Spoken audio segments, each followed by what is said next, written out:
తెలంగాణ నీటి హక్కుల విషయంపై ఆంధ్రప్రదేశ్పై ఒత్తిడి తెచ్చేలా చర్యలు చేపట్టాలని నీటిపారుదల శాఖ అధికారులు భావిస్తున్నారు. పునర్విభజనకు ముందు చేపట్టిన ప్రాజెక్టుల నీటి కేటాయింపుల కోసం ఏపీని ఒప్పించేలా చర్చించాలని నిర్ణయించారు. ఆ మేరకు ఈ నెల 30న కేంద్రం వద్ద జరిగే సమావేశంలో వినిపించాల్సిన వాదనపై నీటిపారుదల శాఖ కసరత్తు చేస్తోంది. పునర్విభజనకు ముందు తెలంగాణలోని ప్రాజెక్టులకు అప్పటి ప్రభుత్వం ఇచ్చిన నీటి కేటాయింపులకు ఆంధ్రప్రదేశ్ కట్టుబడి ఉండేలా ఒత్తిడి తేవాలని నీటిపారుదల శాఖ కసరత్తు ప్రారంభించింది. పునర్విభజన తరువాత తెలంగాణలో పెరిగిన సామర్థ్యం మేరకు నీటి కేటాయింపులను ట్రైబ్యునల్ నిర్ణయిస్తుందని, పునర్విభజనకు ముందు అప్పటి ప్రభుత్వం ఇచ్చిన నీటి కేటాయింపులకు ఏపీ అంగీకారం తెలిపేలా ఒత్తిడి తేవాలని నిర్ణయించినట్లు తెలిసింది.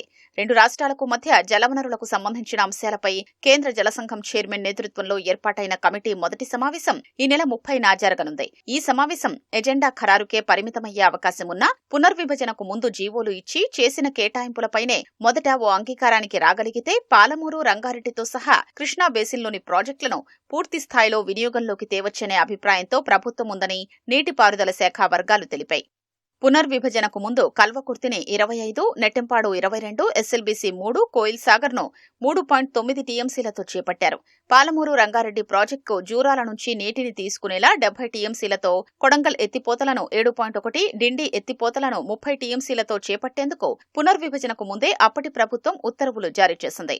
పునర్విభజనకు ముందు పనులు చేపట్టిన ఉత్తర్వులిచ్చిన ప్రాజెక్టుల సామర్థ్యం 188 టీఎంసీలు ఉంటే ఆ తర్వాత వాటి సామర్థ్యం 304 టీఎంసీల వరకు పెరిగింది. మొదట 188 టీఎంసీలపై ఆంధ్రప్రదేశ్ సానుకూలత వ్యక్తం చేస్తే ఆ తర్వాత పెరిగిన సామర్థ్యం మేరకు కేటాయింపుల గురించి ట్రైబ్యునల్లో తేల్చుకోవచ్చని నీటిపారుదల శాఖ వర్గాలు భావిస్తున్నాయి. ఇటీవల ముఖ్యమంత్రి రేవంత్ రెడ్డి వద్ద జరిగిన సమావేశంలో ఇదే అభిప్రాయం వ్యక్తమైనట్లు తెలిసింది. కల్వకుర్తి, నెట్టెంపాడు, కోయిల్ సాగర్, ఎస్ఎల్బీసీ మినహా మిగిలిన ప్రాజెక్టుల విచారణకు మాత్రమే అప్పట్లో జీవోలిచ్చారని ఆంధ్రప్రదేశ్ పేర్కొంది. ఆ ప్రకారం 81 టీఎంసీల సామర్థ్యం కలిగిన ప్రాజెక్టులే ఉంటాయి. అందులో కోయిల్ సాగర్ కు బచావట్ ట్రైబ్యునల్ కేటాయింపులు ఉన్నందున 77 టీఎంసీల గురించే ఏపీ మాట్లాడుతోందని నీటిపారుదల శాఖ వర్గాలు వివరిస్తున్నాయి. అయితే పాలమూరు, రంగారెడ్డి ఎత్తిపోతల ప్రధాన లక్ష్యంగా ఒత్తిడి చెయ్యాలనే ఆలోచనతో తెలంగాణ సర్కార్ ఉన్నట్లు తెలుస్తోంది. ఏపీలో హంద్రీనీవా, గాలేరు నగరి, వెలిగొండ, తెలుగంగ ప్రాజెక్టులకు కేటాయింపులు లేవు. వాటి సామర్థ్యం 150.5 టీఎంసీలు. తెలుగంగకు బ్రిజేష్ కుమార్ ట్రైబ్యునల్ 25 టీఎంసీలు కేటాయించినా ఆ తీర్పు అమల్లోకి రాలేదు.